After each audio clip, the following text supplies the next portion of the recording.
Hello everyone, welcome back to my channel. आज हम करने वाले हैं क्लास नाइन्थ का जो हिस्ट्री का जो आपका एसएसटी में हिस्ट्री का जो फर्स्ट चैप्टर है। आपका फर्स्ट चैप्टर का नाम है द फ्रेंच रेवोल्यूशन के। आज हम कुछ एमसीक्यूज करने वाले, कुछ important MCQs that are needed for your knowledge. Okay, so start करते हैं। पहला बोलता है व्हाट फर्स्ट क्वेश्चन बोला, what was the Bastille. Bastille जो था वो क्या था। ऑप्शन नंबर ए है अ रॉयल पैलेस था। Option number B a fortress prison. Option number C a church. Option number D a market square.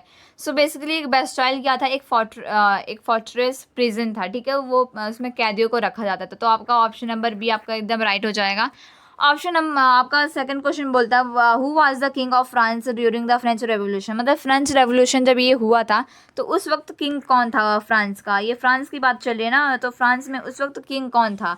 आपका Louis, आपका यहाँ चार ऑप्शन दिए, इसमें से आपका राइट आंसर क्या होगा, लुइस 16 होगा। तो आपका ऑप्शन नंबर सी हो जाएगा, लुइस 16 हो जाएगा। ठीक है, आगे आपका what is the meaning of the term tithes. Tithes का नाम क्या है, मतलब ये एक टाइप ऑफ टैक्स है, इसका मतलब क्या होता है। ठीक है, तो दिया आपका ऑप्शन नंबर ए है a type of tax paid to the church.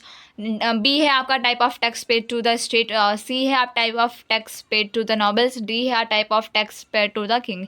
सो ये कैसा एक टाइप ऑफ मतलब टू टाइप के आपका होता था आपका जो टैक्स होते थे, उसमें से ये एक है। इसमें से इसका मतलब होता है टाइप ऑफ टैक्स होता है जो कि चर्च को दिया जाता है। तो ऑप्शन नंबर ए आपका राइट हो जाएगा। ठीक है, आगे है आपका who wrote the pamphlet what is the third state. इसने मतलब एक बुक लिखी गई थी, मतलब एक पैम्फलेट लिखा गया था जिसमें उसका नाम क्या था, what is the third state. तो इसको किसने लिखा था।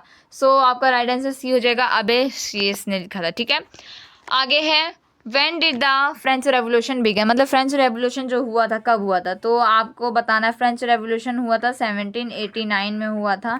ठीक है, आपके आपके टेक्स्ट बुक में ऑलरेडी वहाँ मेंशन किया गया है कि French Revolution began in this year and exact date दिया गया है। ओके, सो इसमें मैंने बस ईयर डाला है 1789, 1799, 18, हाँ 1804 है। उसके बाद आपका 1815 है। ठीक है, तो आपका राइट आंसर क्या हो जाएगा, 1789। आपका ऑप्शन नंबर ए बिल्कुल सही हो जाएगा। आप ऑप्शन नंबर एक साथ जा सकते हो।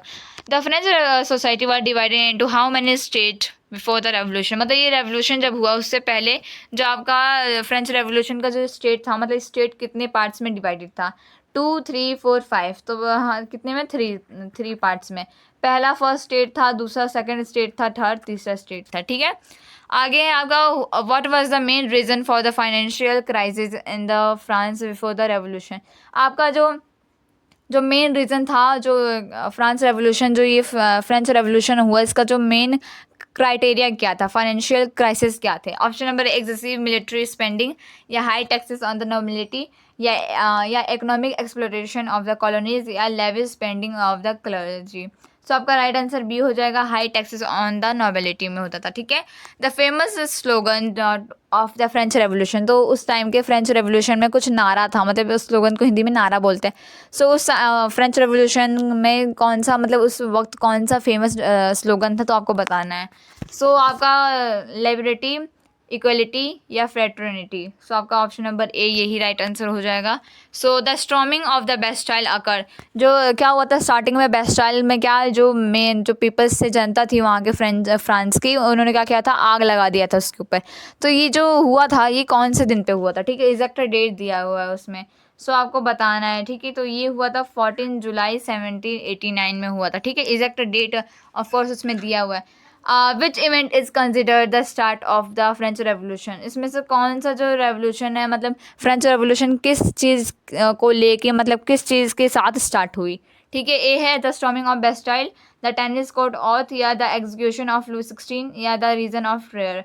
तो आपका राइट आंसर हो जाएगा the storming of the Bastille, क्योंकि बेस्टाइल पे पहले उसमें हमला किया गया था। आगे the seize power in the France after the French Revolution के बाद किसके पास वो पावर उतना आ गया था। ठीक है, फ्रेंच रेवोल्यूशन खत्म, लुई 16 खत्म, मोनार्की सिस्टम भी खत्म, उसके बाद किसके पास पावर आ गया था, नेपोलियन बोनापार्ट। ओके, इसके ऊपर आ गया option number C. Who was the name of radical political group that gained prominence ज्यूरी द फ्रेंच रेवोल्यूशन। सो इसका राइट आंसर हो जाएगा दैट जैकोबिन्स। ठीक है, जैकोबिन्स आपका राइट आंसर हो जाएगा। So that's it for today. I hope आपने जो आपको आता होगा वो आपने सीखा, जो नहीं आता वो आपने कुछ नया सीखा होगा आज के लिए बस इतना ही। ऐसे इंटरेस्टिंग वीडियोज़ के लिए वीडियो को लाइक करिए, शेयर करें, सब्सक्राइब करिए। बाय।